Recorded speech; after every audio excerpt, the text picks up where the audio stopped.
عاوزين نتكلم عن الكبرياء ونتائجه والتواضع وبركاته، لأنه كلنا لسه فينا درجة مش متواضعين كفاية، وعشان كده حياتنا مش هادية ما عندناش السلام العجيب اللي ربنا عاوز يديهولنا، ما عندناش النعمة الكافية اللي تخلينا ننجح في كل خطوة، نقص التواضع.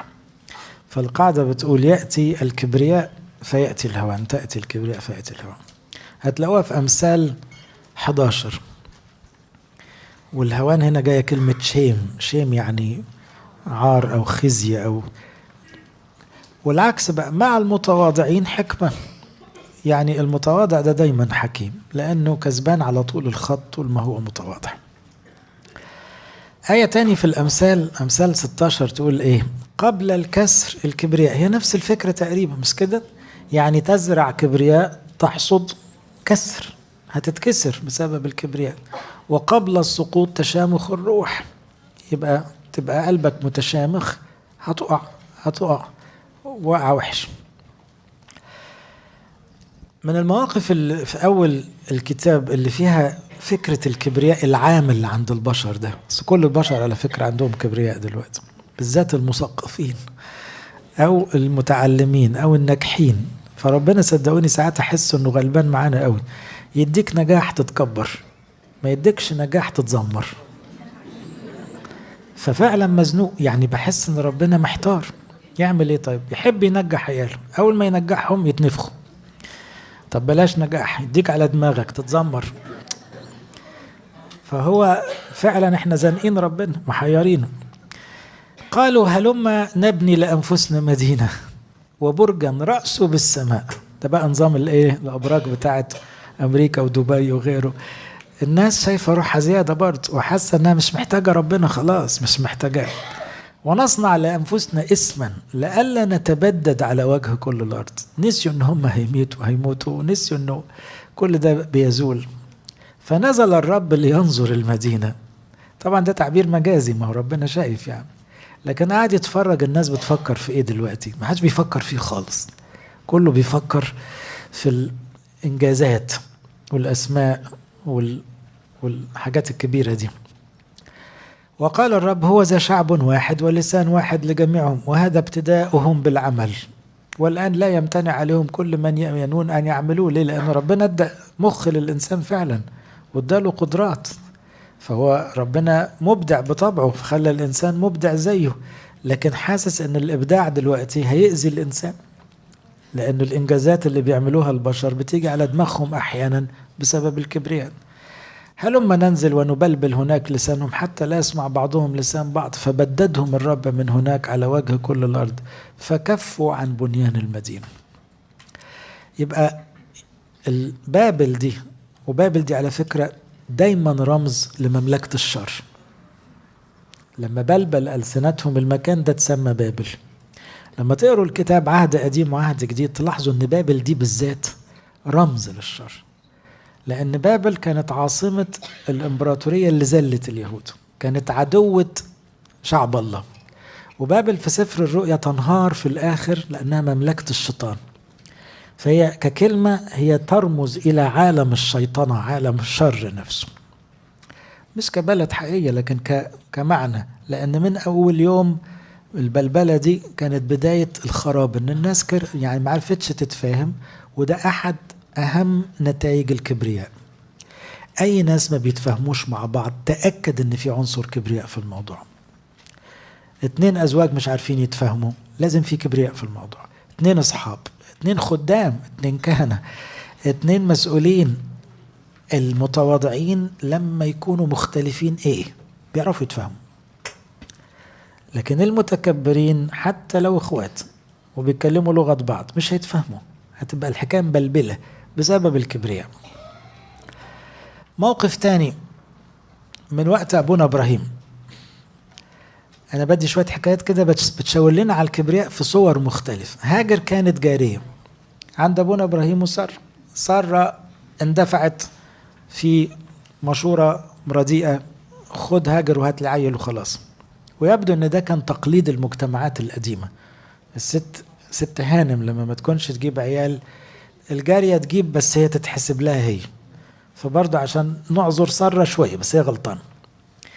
لما هاجر جابت الولد، سارة هاجت مع ان هي صاحبة المشورة. لما رأت انه حبلت صغرت في عينيها.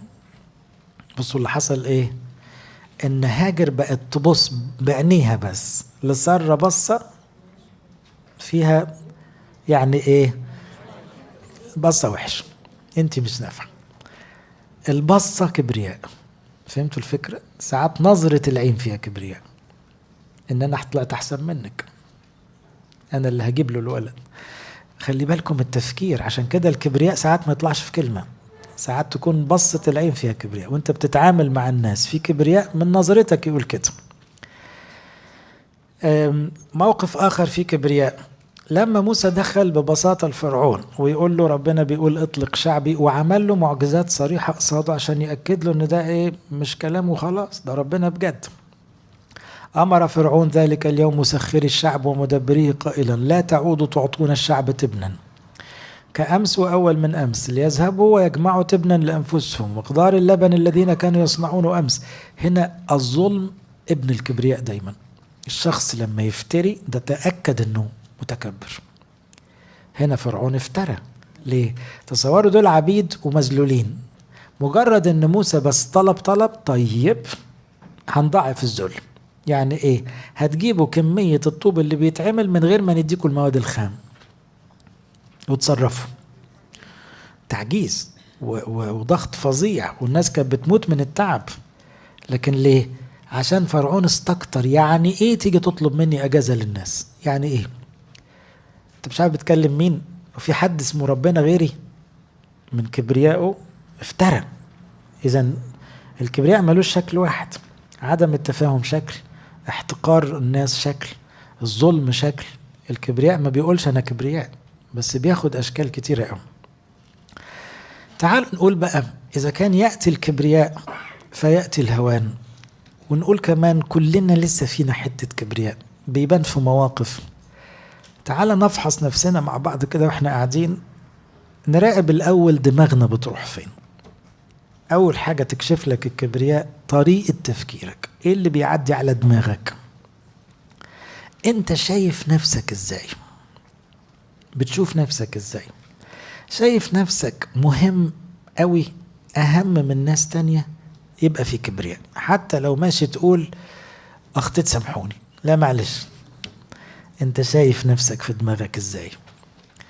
ممكن الواحد يبقى لسانه لطيف بس جواه كبرياء، ودي الخداع بتاع الكبرياء. الكبرياء ده خداع جدا، لانه ده الشيطان الاكبر، يعني عدو الخير.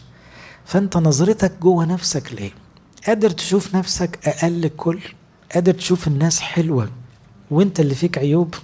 ولا مش قادر تشوف غير انا افضل طبعا، انا اعظم، انا اغنى، انا اجمل، انا احكم، انا بعرف، انا في انا جوه دماغك. كده تشركنا كلنا، مش تقريبا كده؟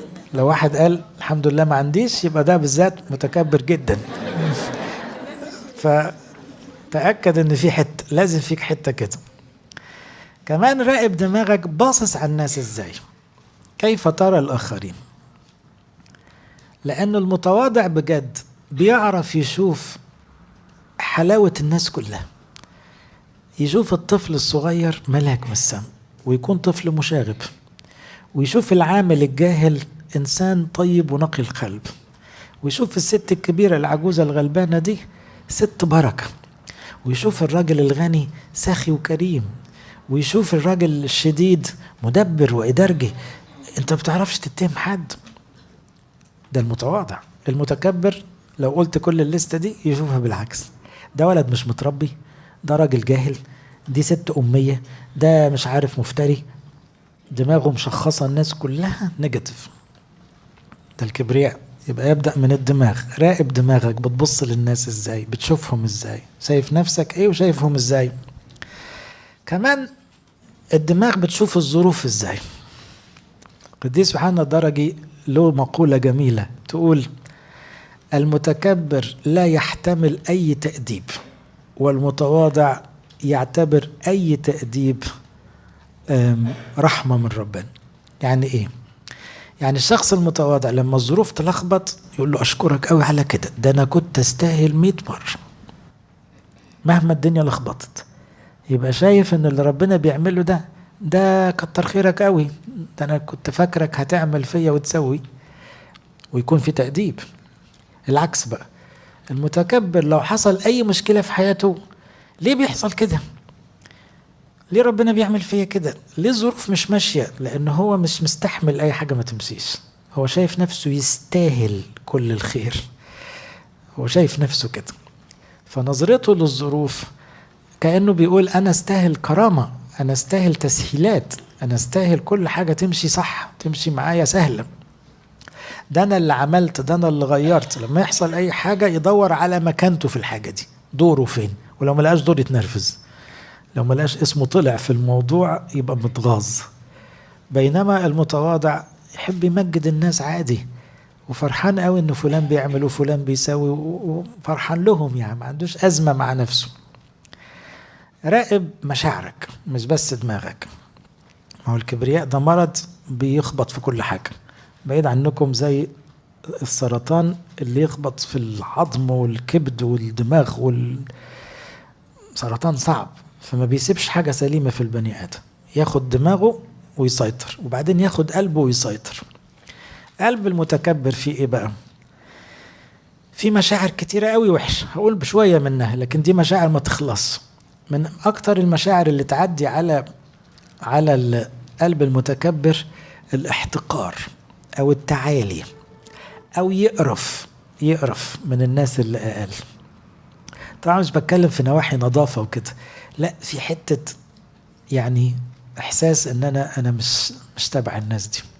وعلى فكرة دي ملهاش دعوة بالغنى والفقر، لأنه ممكن يبقى شخص غني بسيط جدا ويقعد على الأرض ويتكلم مع الناس بمنتهى التلقائية، وواحد يعني ما شافش الغنى عمره وطالع فيها جدا ومش طايق حد. هنا الشعور ده وحش.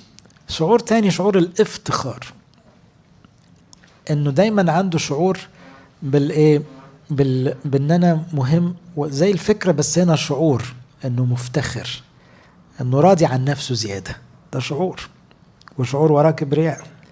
لأن الشعور الصح ما عملنا إلا ما كان يجب علينا أن نعمله، أو الشعور الصح أنا رب اديني عمر الحق أتوب، أنا مقصر، ده الشعور الصح. التاني زي الفريسي كده، الفريسي متكبر طبعا، عنده شعور بالرضا غريب على نفسه، أنا لست مثل باقي الناس ولا مثل هذا العشر، أنا بصوم، أنا بصلي، دي مشاعره.